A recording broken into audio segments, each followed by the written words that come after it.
So, you divorced an elite like me and then remarried an unemployed man, huh?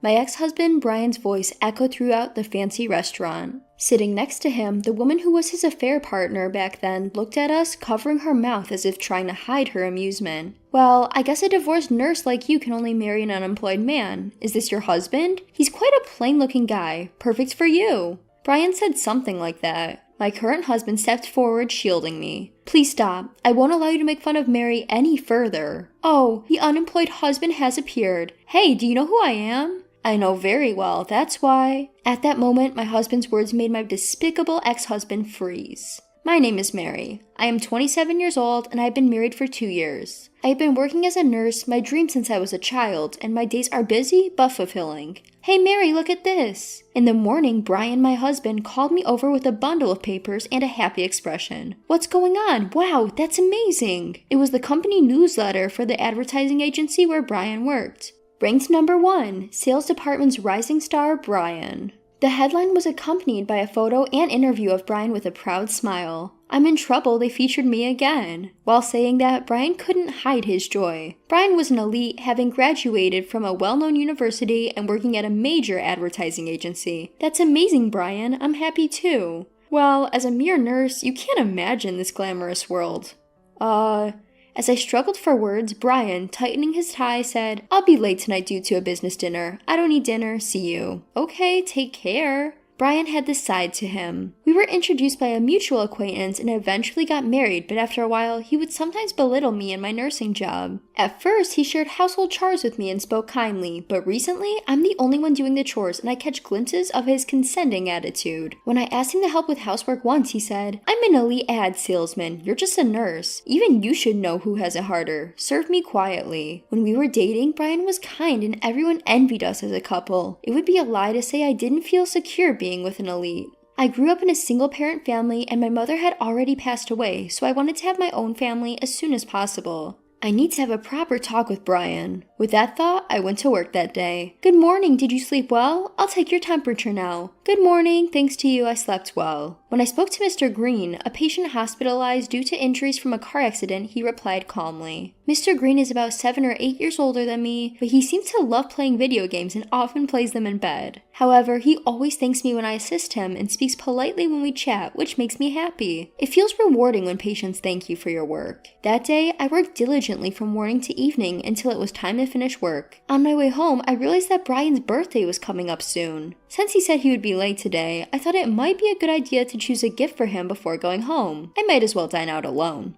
With that in mind, I decided to take a train to the city in the opposite direction from usual. I successfully chose Brian's birthday present, had dinner, and was about to head home when I saw a familiar-looking man in a suit. Brian was walking. However, there was a slender woman with long brown hair snuggling up next to him. For some reason, I had a bad feeling. I thought he said he had a work dinner today. With my heart pounding uneasily, I followed the two from a distance. Then, the two of them left intimately, held hands, and went off into an accommodation facility. I felt like everything went dark before my eyes and sat down on the side of the road. It's not true. Brian was cheating on me. Dressing up, coming home late, always fiddling with his cell phone at home. I thought it was all for work, but it wasn't. Brian had betrayed me. I don't know how I managed to get home. I sat alone in the dark living room of my home. Hey Mary, what's the matter? Not even turning on the lights? Brian turned on the living room lights when he came home late. With my head down, I spoke to Brian. Brian, sit down there. What is it? I'm tired and I want to go to bed already. Just sit down. As I glared at Brian, who reluctantly sat down, I confronted him. Brian, you're cheating on me, aren't you? I saw you today.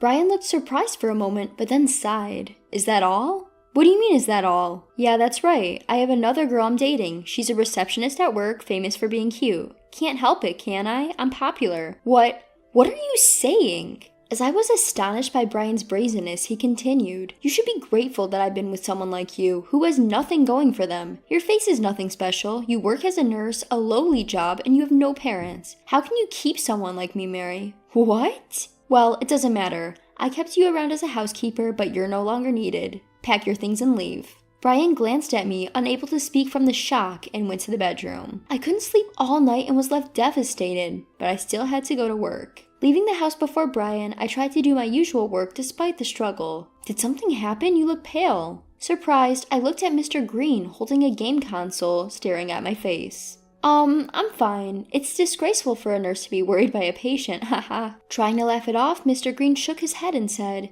"You shouldn't say you're a disgraceful nurse, even as a joke. I think I can be discharged today thanks to your help. I can't ask what happened, but you'll be okay. You're someone who deserves happiness." Holding back my tears, I bowed to Mr. Green. "You'll be okay, you deserve happiness." Mr. Green's words gave me encouragement.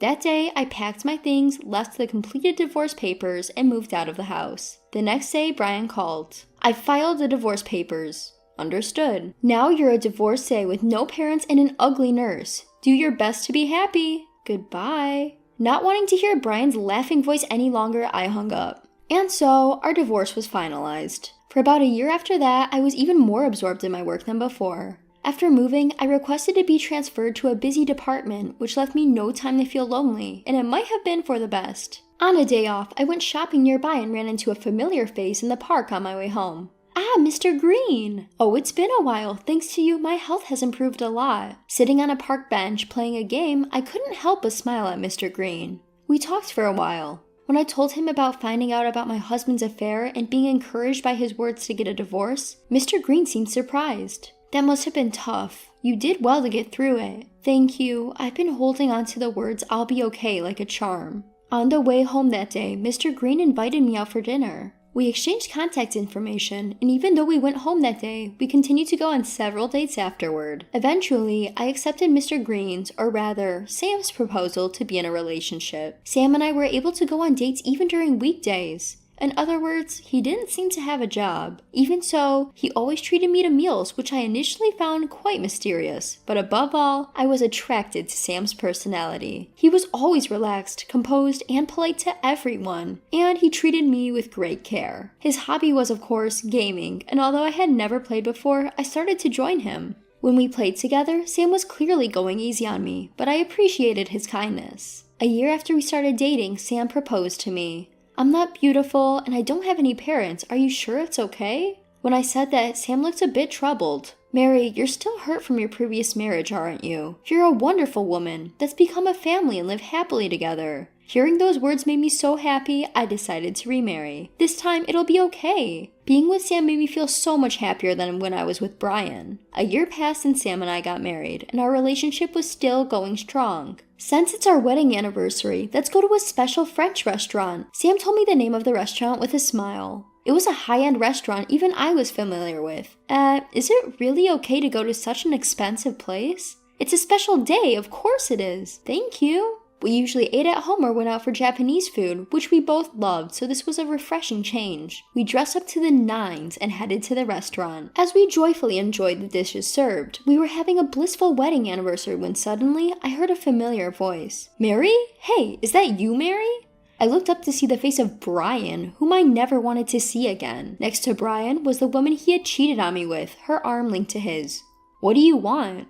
"Huh, really? Huh." Brian rudely stared at Sam and me. It seemed Sam had instantly understood the relationship between Brian and me. "You're not supposed to have anything to do with me anymore. Please go away." I said that, but Brian didn't budge. Instead, he started to say something outrageous. "How can someone like you afford to be in such a high-end restaurant?" Sam responded to that. "Today is our wedding anniversary. We can dine wherever we want." "Huh, wedding anniversary, huh? So the poor couple splurged and came to a place like this, huh? That's touching." Brian was smirking. The woman who had been Brian's affair partner was also covering her mouth and looking at us as if she couldn't hide her amusement. "After divorcing elite me, you remarried a jobless man, huh?" Brian said to me, completely ignoring Sam.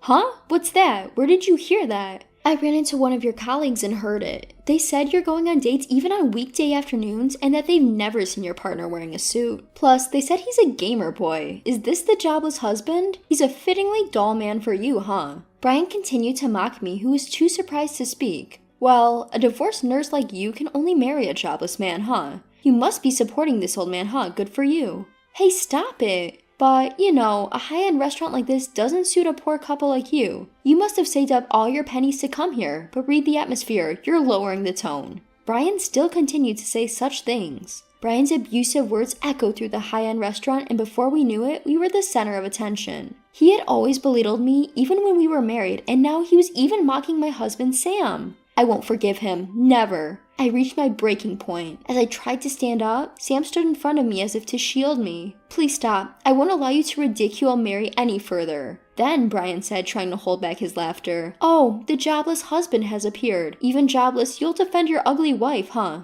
Watch your mouth. You two are the ones who should read the atmosphere. Why don't you just leave? Then Brian, glaring at Sam, said, don't you dare stand up to an elite like me when you're just a jobless old man. I don't care if you're an elite or whatever, please just leave. Sam was unyielding. Then Brian said in an irritated tone, hey you, don't you know who I am? I'm the #1 salesman at S Advertising and I graduated from W University. Yes, and listen, S Advertising makes TV commercials for K-Foods and M Games. I'm on a completely different level from a jobless nobody like you. You have no right to speak to me. Then Sam paused for a moment and said in a low voice, I know who you are very well. Now, who do you think I am? Brian was momentarily confused. Huh? There's no way I'd know who someone like you is.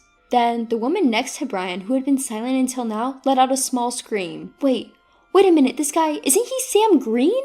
Huh? Who's Sam Green? The woman hurriedly explained to the puzzled Brian. He's the founder of M Games. He graduated from the American Massachusetts Institute of Technology and became a top figure in the gaming industry within 10 years, a genius engineer and entrepreneur. What? Huh? Brian's face turned from red to blue. Indeed, I am Sam Green, the founder of M Games. I'm now the chairman, having stepped back from day-to-day management, Sam said with a straight face. Yes, Sam was the person who founded the super famous game company M Games. I remember being convinced about his free time on weekdays and his constant gaming when I heard that. Wait a minute. M Games is one of our major clients. Brian, now pale, said this while trembling. His face was covered in cold sweat. That's right, we handle all your TV commercials and magazine ads. The advertising budget must be in the billions, Sam said with a smile. At that moment, Brian and the woman next to him bowed their heads. We're so sorry, please forgive us. We had no idea you were the chairman of M Games, Sam said to flustered Brian, trying to apologize. You're apologizing to the wrong person, aren't you? You should be apologizing to Mary. Brian then turned to me and prostrated himself. The woman next to him looked at Brian in astonishment. Mary, no, Miss Mary, I'm sorry for what happened when we were married and for today. Please forgive me. I almost laughed at Brian's pathetic state but managed to hold it in. Mary, what will you do? Sam asked me in a relaxed tone. No, it's impossible to forgive him normally. Please don't ever show up in front of us again, I said firmly. Sam grinned and gave me a small thumbs up. He then bent down and whispered in Brian's ear. Mary is a perfect wife for me. I'll make her happy from now on, so you should worry about your own neck. The pale and trembling Brian and the woman left with their tails between their legs. Let's continue our meal. I smiled at Sam, who spoke in his usual gentle tone, and we enjoyed the rest of our meal. Half a year later, Sam instructed M Games to stop dealing with S Advertising Agency. He reported the horrible attitude Brian had shown, and Brian was fired to take responsibility. His proud, elite career was probably over now. To make matters worse, the woman who was about to remarry Brian seemed to have given up on him and left him. He is now alone, living in poverty in a shabby apartment, but that's none of our business. As for us, we recently found out I was pregnant. Sam was so happy that he jumped up and down and recently returned to game development after a long absence. He wants to make games that can be played with children. As I watched Sam, I hoped that this peace would last forever.